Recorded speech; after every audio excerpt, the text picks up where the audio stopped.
When we met again, Cole didn't recognize me. I clung to him just like I used to, calling him master. Cole would just say coldly, "Be a good boy or I'll throw you out." I was terrified of being thrown out, so I never made a sound, even when it hurt. Until the day I took it upon myself to drink the wine someone offered him. Cole threw me out of the house. "Get lost," he snarled. I obeyed and walked for a very long time. So long that the poison started to take effect. Blood began to trickle from my nose and mouth. Only then did I hide in a corner. I sent him a message. "The wine was poisoned. Be careful." Cole replied, "Oh, really? Then why aren't you dead yet?" "I'm about to be. If I die, then you'll believe me, won't you?" My insides were on fire. It hurt more than that time I secretly ate chocolate. The tunnel on the winding mountain road was long and dark. I didn't have the strength to keep walking. Slowly, I ducked into a small maintenance room carved into the tunnel wall. It was dark and cramped inside, filled with electrical boxes and tools. I curled up in a corner. I tried to wipe my face with my sleeve. Since I was still not very good at being human, I just got my sleeve soaked.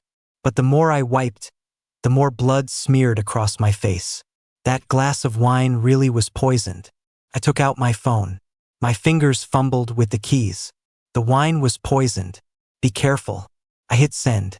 A drop of blood landed on the recipient's name, smudging Cole. I carefully wiped it away. I got it perfectly clean. But no reply came. This time, Cole seemed truly angry. Because in front of everyone, I had impulsively snatched the wineglass from his hand and drained it in one gulp. Cole's face had changed instantly. He dragged me outside, his expression terrifying. "You think climbing into my bed gives you the right to do whatever you want?" he'd said, his face a grim mask. "Get lost and think about what you've done." Then he turned and walked back into the hall, without listening to my explanation. I stood there, frozen, staring at the closed door. I tried to figure out the right words and put them in the right order. I smelled it. I finally mumbled, "Too late." There was a strange smell in the wine. I wasn't sure what it was, and I was afraid if I knocked it over, that man would just pour you another glass. "That's why I drank it for you. I didn't mean to make you angry." The door never opened again. I remembered Cole's words. I decided to obey his command first. Get lost. Go somewhere far away. Then I'd figure out how to explain it to him. Back when I was a puppy, I would occasionally make Cole angry too. But he could never bring himself to be this harsh with me back then. A gentle tap on my nose was the extent of my punishment. He would still secretly open a can of food for me. He'd let me sleep by his bed, so he could cover me with a blanket if I kicked it off in the middle of the night. So I thought to myself, just a little while longer. Cole will cool down in a little while, and then I can go back to his side. I'll protect him and I'll make him believe that I really am his puppy, now a dog person. His dog person. My phone suddenly buzzed twice. It was a reply from Cole. The pain made my hands tremble. I jabbed at the screen frantically, but all I saw was, "The wine was poisoned? Then why aren't you dead yet?" "I'm about to be." I was going to reply with those honest, serious words, but my vision suddenly failed, leaving only a faint sense of light. I couldn't type a single letter. Cole still seems angry, I thought sadly. When is he going to come find me? If he doesn't hurry, feels like he's going to be too late. As I drifted into unconsciousness, a bright light shot in from the entrance. It was like someone was approaching. I felt my heartbeat grow heavy. Part of me was hopeful, imagining I might see Cole one last time before I died. But another part of me was anxious, worried he'd be angry that I hadn't gotten far enough away, or that I was so dirty. The bright light flashed past. No one came. I closed my eyes. When I opened them again, I was surprised to find that I could see clearly. The phone vibrated. A new message from Cole appeared. "Why aren't you answering? Playing dead? Fine. Then don't ever come back." "I'm not playing dead." I scrambled to unlock the screen, but I couldn't. The fingerprint sensor wouldn't work. My fingertips felt strangely intangible, unable to make contact. I stood up and turned around. I saw my own body, still curled in the corner. Face smeared with blood, eyes peacefully closed. as if I had just fallen asleep. I'm not playing dead. I thought to myself. It seems I'm already dead. All the physical pain was gone. Only my heart still felt like it was being squeezed tight. I used to get this feeling whenever Cole left me home alone. The only thing that helped was sitting as close to the door as possible. The moment I heard his footsteps and the sound of the key in the lock, it would vanish. Cole would come in, and the first thing he'd do was catch me as I threw myself into his arms. I'd bury my head in the crook of his neck. What took you so long to come back? Ide mumbla. Cole would let out a low laugh, a little resigned. It's been less than 2 hours, he'd whisper. Riley, why are you so clingy? Just like a little puppy? Because I really am your puppy. Cole didn't believe me. He'd carry me to the sofa and shut my clumsy, babbling mouth with a kiss. A romance movie would be playing on the TV. The male lead, full of devotion, would whisper to the female lead, I miss you, even when you're right in front of me. I couldn't speak. I just had the hazy realization that I was always missing Cole. From the first day I ever saw him, it had never stopped. My thoughts were still lost in the memory. I drifted out of the small room in a daze and found myself instantly at the entrance of Cole's hilltop mansion. Guests were leaving one by one, getting into their cars. The heavy-set man who had offered Cole the poisoned wine was the last to leave, his expression grave. Don't let him get away. I moved to block his path, but watched helplessly as he passed right through my body and drove off. Cole, what if he drank the poison after I left? I floated into the mansion's grand hall. I saw Cole at once. He was standing by the floor-to-ceiling windows, dressed in a custom-tailored suit. He was surrounded by several assistants and his butler, looking tall, powerful, healthy, and perfect. It seemed that even without me to protect him, his life would go on just as safely and smoothly as ever. I felt a sense of relief. Then I heard the old butler say to Cole, Mr. Cole, are you sure you don't want to send someone to look for Riley? He drank that wine. It doesn't seem safe for him to be out there alone. The night outside the window was pitch black. Cole scoffed. He won't have gone far. He gets separation anxiety if he's away from me for more than 2 hours. He's definitely hiding somewhere near the mansion, just waiting for me to come out and find him. Cole turned and headed upstairs without a backward glance. None of you are to go looking for him. Let this be a lesson to him. He'll come knocking on the door when he figures out what he did wrong. I'm not coming back to knock on your door, I said to Cole's retreating back. And I wasn't hiding nearby, because I was being obedient. I went somewhere very far away, so far that you'll never find me again. My spirit followed Cole upstairs and into his study. He clicked open his laptop. The screen's light immediately illuminated his dark eyes.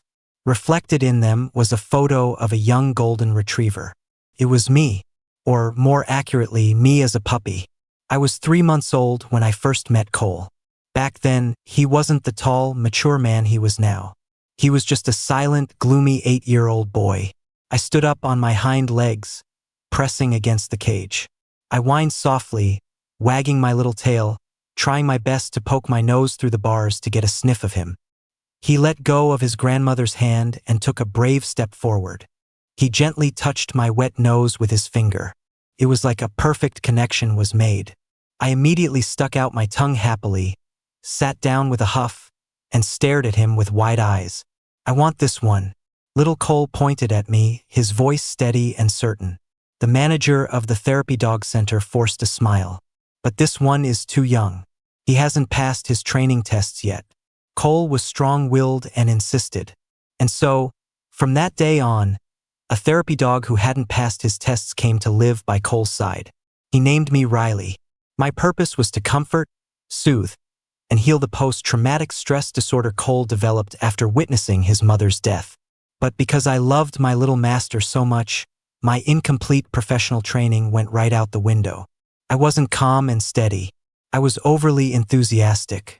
I often forgot my duties. Every day, I stuck to Cole's heels like a fluffy, beating heart. When Cole had nightmares, I would lick him awake.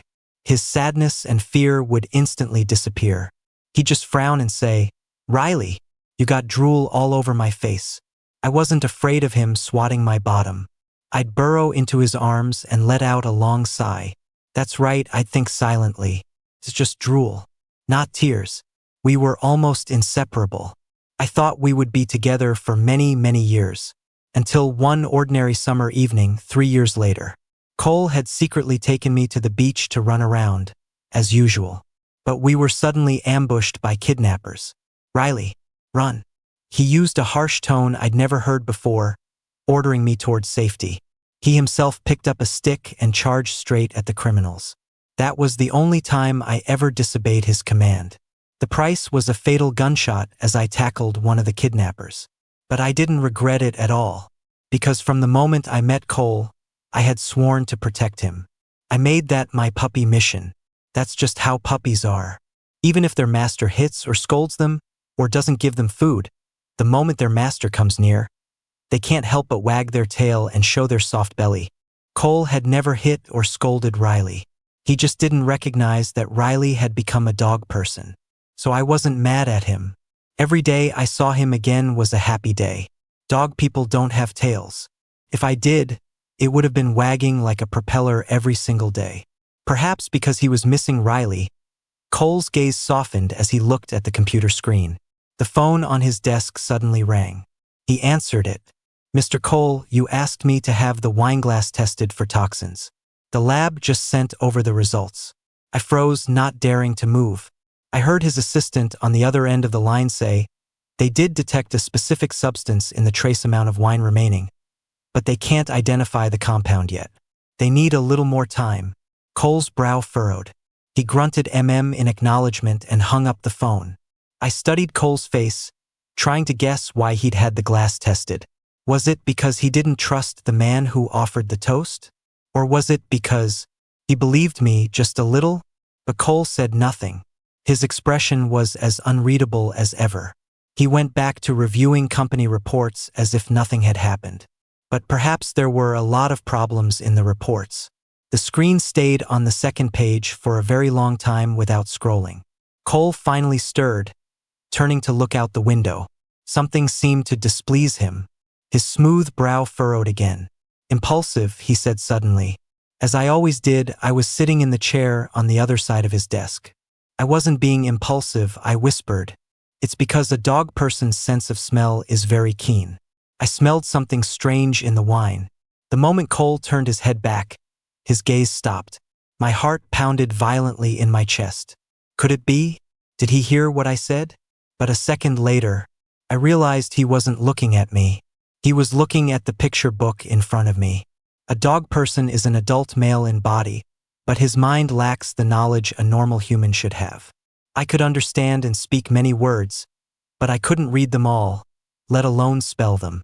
Cole had bought me lots of picture books so I could read them while he worked. He picked up my favorite one, the one I read every night, A Walk in the Park with a Puppy. He opened it and saw the name I had written on the title page. The name Riley was written with excessive neatness, a kind of earnest childishness. Cole didn't seem to notice. His brow quickly relaxed, and even the corners of his lips turned up slightly. Cole flipped through the pages one by one until he reached the end of the story. The little boy finally brings his puppy to the park. They play together in the sunset. He also saw that above the little boy's head, I had written Cole's name. In the blank space next to it, I had written, Riley likes going to the park, but he likes going to the beach with Cole more. Cole's fingers suddenly went rigid. He stared at the sentence, reading it aloud under his breath. Riley likes going to the beach with Cole more? Then he muttered to himself, but I've never taken you to the beach. Cole's eyes sharpened as if he'd suddenly remembered something. I shot up from my chair and went to him. The first time I saw you after I became human. I told you I was Riley, I said urgently. You finally believe me now, don't you? Of course, Cole didn't answer me. He was silent for a long time, seemingly lost in memory. Actually, becoming a dog person wasn't an accident. Every dog who sacrifices themselves to protect their master gets one chance to become human. A dog person retains the memories and keen sense of smell from their time as a dog, making it easier to find their former master. Because Cole was busier than most people and was always driven everywhere. Finding him was incredibly difficult. When I ran out from the side of the road to flag him down, I was hit by his car and thrown several feet.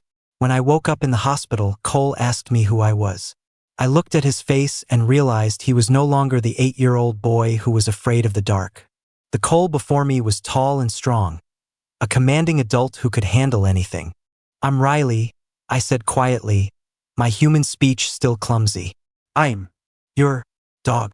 Cole froze for a second, then his hand shot out and gripped my throat. "How do you know about Riley?" he snarled. "Tell me? Who sent you to get close to me?"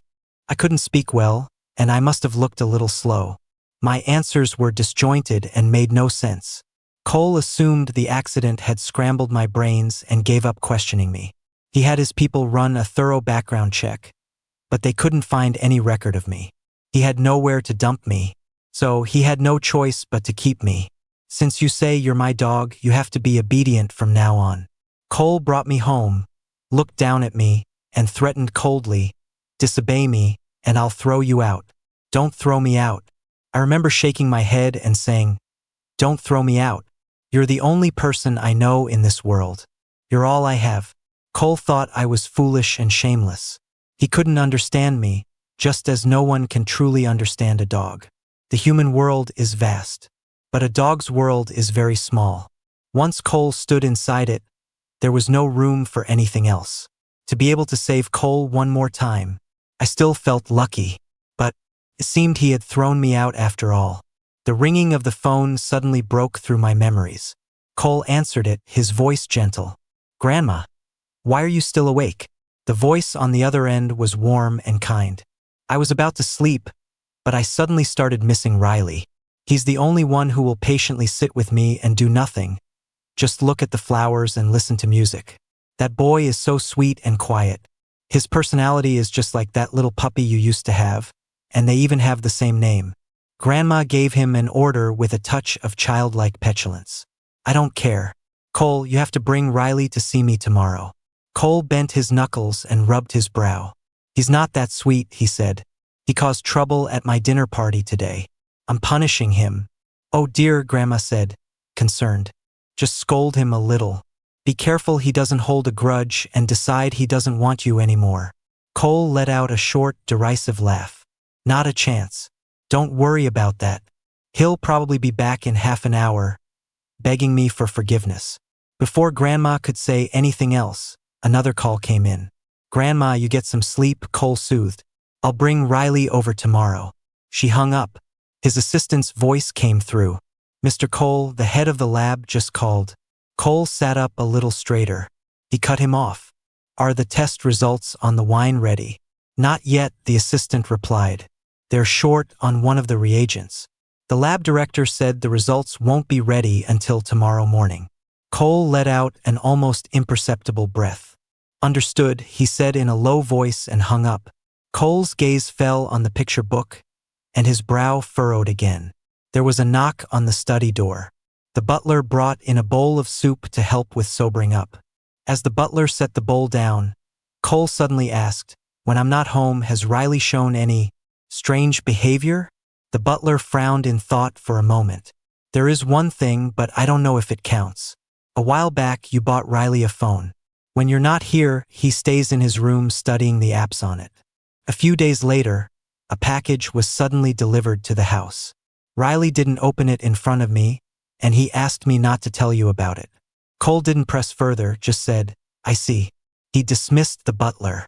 He put the picture book back in its place and opened the security camera footage on his computer. He rewound the footage to that morning. Cole had been about to leave for the office, standing in the entryway putting on his overcoat. I slowly walked into the frame, a tuft of hair sticking straight up on my head. I walked up to Cole, wrapped my arms around his waist, and tilted my head up for a kiss. I had wrinkled Cole's coat, but he wasn't angry. He patiently kissed my lips. "Worn out from last night?" he asked softly, looking into my eyes. "Go back and sleep a little more. I have the board of directors over for dinner tonight, so I'll be home early." Both Riley the golden retriever and I loved it when Cole reported his schedule like this. as if such a small promise was enough to show how important I was. On the screen, Cole left the house. I got tired of standing, so I sat on the chair in the entryway to wait for him to come home. The tuft of hair on my head quickly drooped, just like Riley the golden retriever's tail when he was left alone to stare at the closed door. I was about to fall asleep when the butler urged me to go back to my room and rest. I went into the bedroom and didn't reappear until Cole returned. Cole hit pause, staring blankly at the computer screen. He suddenly let out a self-deprecating laugh. "Ridiculous," he whispered. "How could that be possible? How could it be possible? How could a person be transformed from a dog? Right?" It was indeed hard to accept. So Cole, finding it both ridiculous and suspicious, continued his search. He walked into the bedroom and scanned the room, apparently looking for that strange package. I thought I had hidden it well, but he found it almost immediately. Cole finally discovered the plush toy under my pillow. It was a palm-sized orange carrot with a cute cartoon face embroidered on it. It was just an ordinary stuffed toy, but it made Cole's pupils tremble, and the color drained from his face. Could it be that he also remembered? That this was the golden retriever Riley's favorite toy? It felt like a secretly buried bone had just been dug up. I looked at the carrot toy in Cole's hand and suddenly felt a wave of sadness. I remembered my first day back in this house. That day, in the master bedroom, I saw the collar I used to wear as a puppy. Cole had preserved it preciously under a glass dome on a velvet-lined display. The gold tag on the collar, finely engraved with the name Riley, was still shining brightly. I leaned against the glass, looking at it. Cole pulled me away. "Don't touch it," he said sternly. I stared at it longingly. "Mine," I whispered. "You remember this," Cole warned, enunciating every word. "In this house, nothing belongs to you." Because I was afraid of being found out and hearing more humiliating words like that, I hid the carrot I'd bought online under my pillow. I only took it out to play with after Cole left the house, or reached out to secretly touch it before falling asleep. My previous carrot toy had been washed away by the waves when we were playing at the beach. Riley the little golden retriever had run around whining, leaving strings of fluffy paw prints on the wet sand. A young Cole had comforted him. "It's okay. I'll buy you a new one when we get back." But Riley the little golden retriever never made it back that day. So Cole never bought a new carrot toy. How is this possible? Cole stared down at the toy, his voice filled with hesitation and confusion. It was clearly washed away by the sea. I hovered beside him, tilting my head to study his expression. I thought Cole was finally going to believe what I'd been telling him. Silly, what other reason could there be? I told him, feeling quite proud. "Of course it's because I came back." But Cole's thoughts didn't seem to be going in that direction at all. Instead, he took the toy and went downstairs to confront the butler. "Did you show Riley photos of me as a child? How else would he know about this toy?" The butler was stunned. "No, Mr. Cole," he replied. When he saw the carrot toy, his eyes widened. "Isn't that—" Cole didn't wait for him to finish. He strode directly to the front door, opened it, and shouted into the darkness. "Come out." Outside was the cool air of an early autumn night. A gentle breeze rustled through the estate's silent and peaceful grounds. There wasn't a soul in sight. Cole stood there for a long time, but I didn't appear. His anger flared. "Riley, I'll count to 3. If you don't come out, I'm burning your toy." "No." I rushed in front of Cole, crying and begging him not to. But it was useless. I could only watch as he brought a lighter toward the toy. "I hate you," I suddenly shrieked. "Cole, I hate you." Cole's hand froze. He didn't light it. The old butler said urgently, "Mr. Cole, it seems Riley really isn't nearby. You should send someone to look for him." Cole's face was grim, the line of his jaw tightening. He pulled out his phone and dialed my number. The regular ring echoed from the phone, hollow and long. I stood opposite Cole, slowly backing away. I said silently, "No one's going to answer. Cole, I'm already dead. I'm never coming back." But the next second, the call was answered. Cole's voice was ice. "Riley, can't keep up the obedient act anymore? You have 30 minutes to get back here. I have something very important to ask you. Otherwise, don't ever come back." A few sounds of cars speeding past came from the other end of the line. Then the call abruptly ended. Cole had never been hung up on before. His expression darkened further. He said to the butler, "Call the gatehouse. Ask them if Riley left the estate." A few moments later, the butler hurried back, his voice urgent. The guard said he saw Riley walk out the main gate 2 hours ago. He also said Riley wasn't walking fast, that he was clutching his stomach, like he wasn't feeling well. Cole, who had started walking back to his room, stopped dead in his tracks. He turned, grabbed the car keys from the entryway table, and headed for the garage. As he walked, he made a call. "Have someone check the road surveillance. See where he is now." And Cole said, "Getting into the car and starting the engine, find out what reagent the lab is missing. Get it for them immediately. I want those results in an hour." I desperately wanted to go back to that room in the tunnel to see who had my phone. Was it a tunnel worker? If they saw my body, they would call the police, right? But it was as if I was being pulled by some invisible force, forced to stay by Cole's side. The black Maybach sped through the night. A moment later, his assistant called back. "Mr. Cole, the cameras show Mr. Riley walking along the mountain road. He seems to be in a lot of pain, walking slower and slower. After he entered the tunnel, he never came out." Cole slammed on the brakes, his brow furrowed. He spun the steering wheel, making a sharp U-turn. "Which tunnel?" "There's only one entrance to the mountain tunnel, but it branches off quickly in different directions," his assistant said. "We can't be sure which branch Mr. Riley is in now." "Which one was it?" I couldn't seem to remember either. I had been acting purely on instinct. I think I chose the more familiar direction. "Then search every single one," Cole suddenly roared. But his tone didn't sound angry. Was he worried about me? No, that can't be it. He just wants to ask about the carrot toy, I thought silently. I wasn't important to Cole anymore. Not needed like I was when he was a child. Even if he lost me, it wouldn't have any negative impact on him. Cole accelerated. The phone rang again, cutting through the low growl of the Maybach's engine. "Mr. Cole, we've found Mr. Riley. He's in the tunnel that leads to the beach, but..." The assistant hesitated. "But what?" "But, Mr. Riley, he seems to have passed away." The Maybach drove a few more yards before screeching to a halt in the middle of the road. Everything went silent.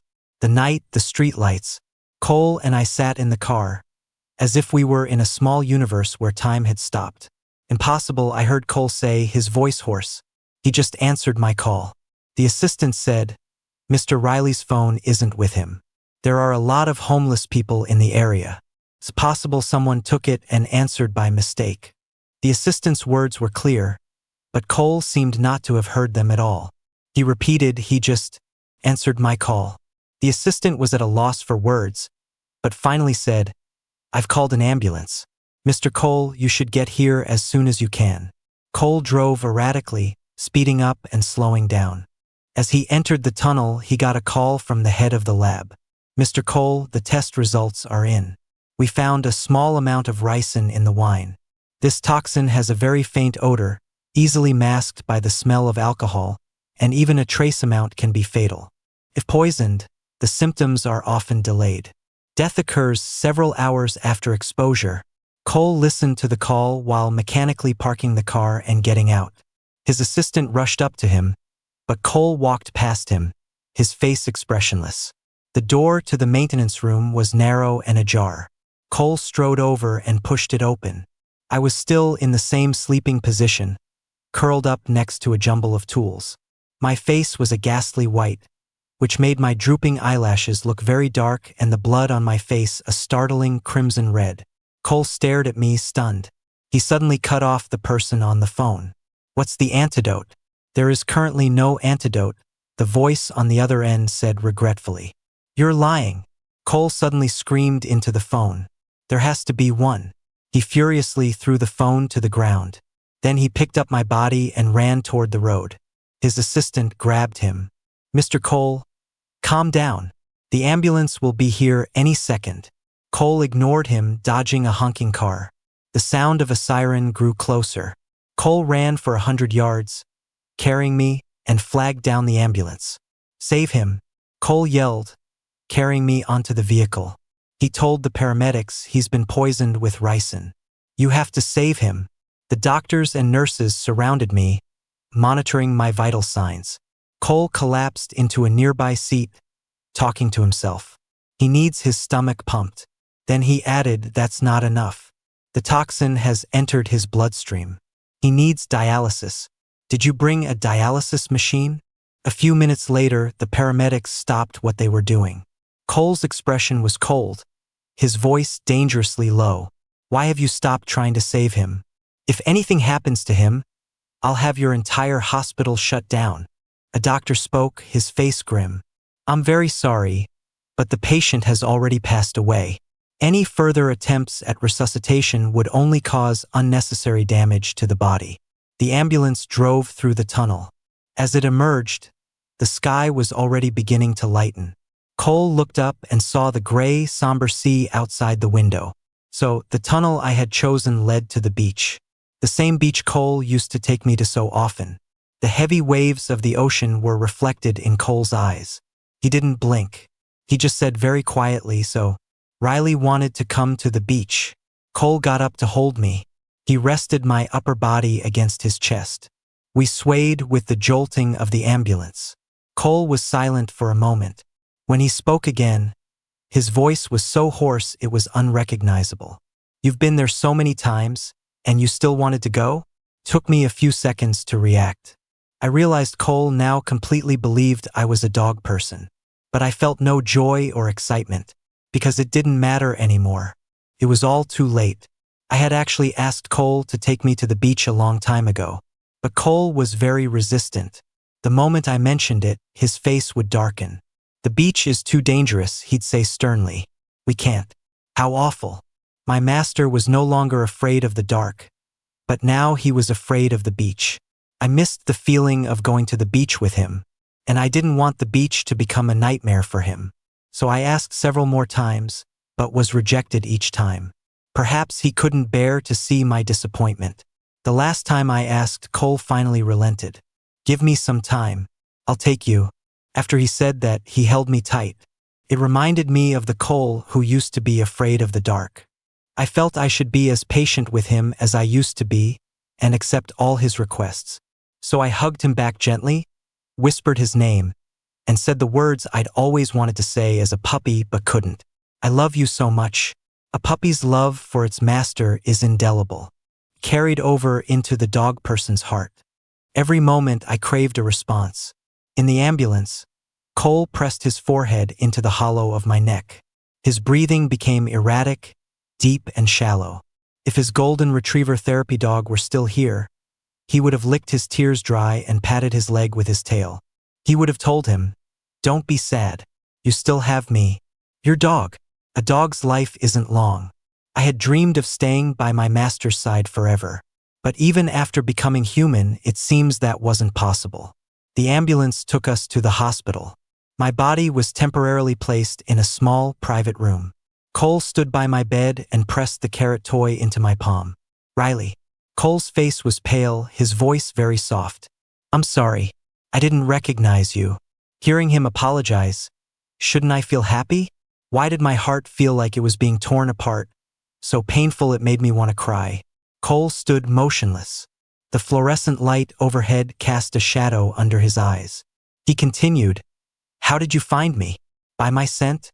Cole seemed to remember what Riley the golden retriever looked like. The corners of his lips curved into a faint smile, but the tears streaming down his cheeks and onto his lips kept it from blooming. When you came back, did you wait for me at the beach for a long time? I stared at him in shock. I remembered that I had indeed waited for him at the beach for several days at first. But I'm a coward, Cole said in anguish. After you were gone, I never went back to the beach. He added, Riley, I regret not taking you to the beach again. Give me one more chance. Okay? Come back to me, and I promise I'll recognize you right away. Cole's voice was full of hope, but his eyes, fixed on the person on the bed, were filled with sorrow. There are no more chances. Cole, this time I'm really leaving. There was a gentle knock on the door. It was his assistant with the police. Mr. Cole, I've explained everything about Mr. Riley's poisoning to the police. The officer in charge of the case would like to see you to confirm some details. Cole didn't turn to look at them. Instead, he spoke to the person on the bed. Riley, don't be scared. I'll be right back. The questioning was brief.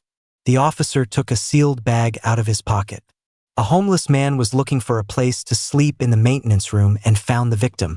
He stole his phone. We've recovered it and we're returning it to you now. Thank you, Cole said, taking the phone. After the assistant led the police away, Cole remained standing in the same spot. He took out the phone and lit up the screen, revealing a photo of himself. It was a candid shot. Cole was sitting at his desk in the study, his eyes lowered to a document in his hands. The computer screen cast a soft light on his profile, highlighting his strong brow and straight nose, the lines of his face sharp and defined. I was discovered by Cole right after I took that picture. He scolded me for not studying seriously and forbade me from bringing my phone into the study ever again. I had just smiled and said okay, begging him not to be angry. A drop of water fell onto the phone screen. When Cole wiped it away, his finger accidentally swiped the screen to the search engine page. My previous search history popped up all at once. What to do if my master doesn't recognize me as his dog? How do humans make other humans they like happy? Should I lick their fingers too? Why is my master so mean to me? Does it mean he doesn't like me? The last entry was, what to do if my master doesn't like me anymore? Cole stared at those few lines of text for a long time. Then more and more drops of water fell onto the phone screen. I do like you, he said suddenly. If I didn't like you, why would I have brought you home? I thought you liked to drink, that you wanted to drink, that's why you grabbed my glass. I suddenly remembered. A few months ago, I had accidentally drunk some of the vodka Cole had left on the table. I stumbled around the room, dazed, constantly looking for him. Cole opened the door just in time to see me tumble down the stairs. He was terrified, holding me and telling the butler to call an ambulance. But I just giggled foolishly in his arms. I said drinking was great, that it didn't even hurt when you fell down. I wanted to drink more in the future. Cole was angry for a long time after that. He moved all the alcohol in the house to the wine cellar and didn't speak to me for a whole week. The wine was from our home. I never thought there would be poison in it.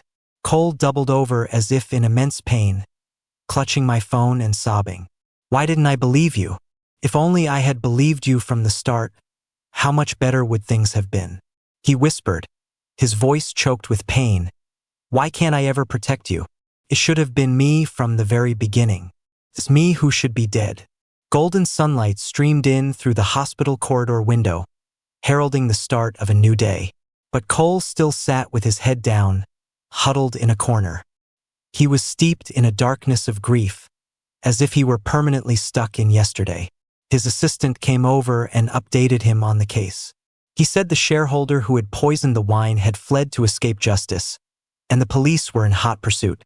He also urged Cole to take care of his health and go home to rest.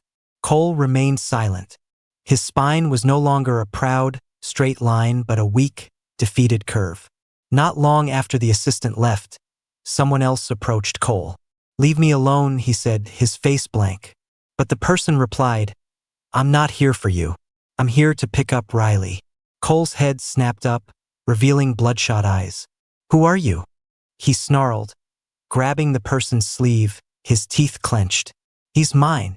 The person gently brushed their arm, and Cole was thrown aside, his hand losing its grip. "I am the administrator for dog people," the man said, glancing at Cole. "Riley doesn't belong to any human. He's an angel now. I've come to collect his soul and ask him whether he'd prefer to be a person or a dog in his next life." Cole was stunned, but he quickly believed him. He asked, "Riley's soul, is it here?" The dog person administrator met my gaze and nodded.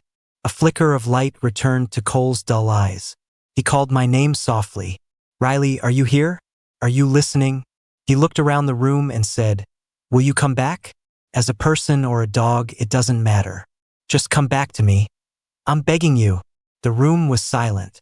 Cole asked the administrator anxiously, "What did he say?" "Tell me." I thought for a few seconds and said something to the administrator. The administrator then replied to Cole. He says he wants to be a dog. Cole smiled, and tears fell, splashing onto the floor. He said, "I'll find you. This time, let me find you. Okay?" The focus of Cole's life changed dramatically. For months, he dedicated himself to finding a puppy named Riley. He found many. He kept them all at his estate, personally caring for each one. Cole's estate was large enough, and the puppies were very well looked after. Cole used to be a workaholic, strict with his employees. Now, he cared very little for work and even abolished many company rules, such as allowing employees to bring their pets to the office. If a pet got sick, the owner could take paid leave to care for it. The board of directors complained a lot about this. Even his grandmother found it strange. Cole hid the news of Riley's death from her, lying that Riley had gone to study abroad and would be back in a few years. Grandma missed Riley, but she still said kindly, "School is good. Young people should go to school. Our Riley is so smart. I'm sure he'll do very well." After that, Grandma fell silent, just rocking back and forth in her chair. The sunlight illuminated her white hair, making her seem to have aged years in an instant. Cole hid the pain in his eyes, crouching beside her and promising to visit her more often so she wouldn't be sad. Later, Cole adopted many more dogs, strays, abandoned ones. He even brought a gentle one to his grandmother's house to keep her company, look at the flowers, and listen to music with her. Grandma was much happier. She asked Cole, "What's his name?" Cole smiled and said, "He doesn't have a name yet. Why don't you give him one?" He knew it wasn't Riley. None of the puppies at his home were. He still hadn't found Riley. Was Riley still angry? Or maybe Cole thought he just hadn't looked hard enough. So he kept searching. He searched for many years, until, just before his grandmother passed away, she called him to her side. "Riley, it was Riley, wasn't it?" Grandma looked at him, asking weakly, "They're both gone now, aren't they?" Cole didn't nod, but tears streamed down his face. Grandma understood at once. "Riley was a good dog, and a good boy," she said slowly. "He couldn't bear for us to be apart, and he couldn't bear for us to be sad." Finally, Grandma's voice was barely a whisper. She said, "Cole, my dear, Riley always left you with hope. It's like he saved you one more time." Cole stood there, stunned, as if he were frozen, as if he'd been thinking for a very long time. Afterward, he calmly handled his grandmother's funeral arrangements. He sold his company shares and donated all the money to a reputable stray animal aid organization. Finally, he went to the beach, carrying Riley's ashes and a birthday cake. The sun hung on the horizon, blanketing the sea and the sand in a golden velvet. Cole sat on the sand, in the fading light. He took out the cake and set it down. He inserted a candle and lit it. A small flame flickered in the gentle sea breeze, looking quite lovely. Cole watched it quietly for a while. Suddenly, he said, "You never turned into a puppy at all, did you?" He added, "Was it a lie because you don't like me anymore? Or were you afraid I would die with you?" He answered his own question. Probably a bit of both. Cole couldn't help but think about the past. He remembered Riley the golden retriever running on the beach with him. He remembered the sound of him panting, tongue lolling out, and his little pink paws covered in sand. He remembered Riley the dog person, his face tilted up, begging him to bring him to the beach. His eyes were like a puppy's, too, round with a slight droop at the corners. His pupils were dark and bright. When he looked at him, they seemed to sparkle. The sun sank into the sea. Cole looked at the darkening world and had a brief dream. He dreamed that Riley the golden retriever hadn't died saving him and was still by his side. He dreamed that, at the dinner party, Riley hadn't drunk that glass of wine. He dreamed that he had recognized from the very beginning that Riley was Riley. They did all the things they used to love doing together. They would even get a puppy together and bring it to the beach to watch the sunset. But he woke up quickly to find himself in an endless darkness, without the comfort and companionship of his golden retriever Riley. He was on the beach, but the person who had asked to come with him was gone. The carrot toy was never replaced. He had made a promise to his grandmother, but he never brought Riley back to see her. All the promises were left unfulfilled. After an unknown amount of time, Cole stood up, holding Riley's urn. He slowly walked into the sea. When the candle had burned down, the sea and the shore were empty. Not a single person could be seen. Many, many years later, a handsome young man came to the beach. His hair was a natural golden color, which made his skin look very fair. His eyes were large and round, with a slight droop at the corners. When he smiled, he looked innocent and harmless. The sun was about to set, and the crowds were beginning to thin. Just as he was about to leave, he saw the waves push something orange onto the sand in front of him. He walked over and found it was a very cute carrot toy. The young man picked it up, only to realize that a large dog was now squatting beside him. The dog looked like a German shepherd, its coat black and glossy. Its ears stood tall and majestic. Its body was muscular but covered in many scars. The young man seemed a little scared and took a step back. The German shepherd let out a soft whine and lay down obediently on the ground, looking up at him with pleading eyes. The young man was no longer afraid. He held up the carrot toy in his hand, crouched down, and asked, "Is this yours?"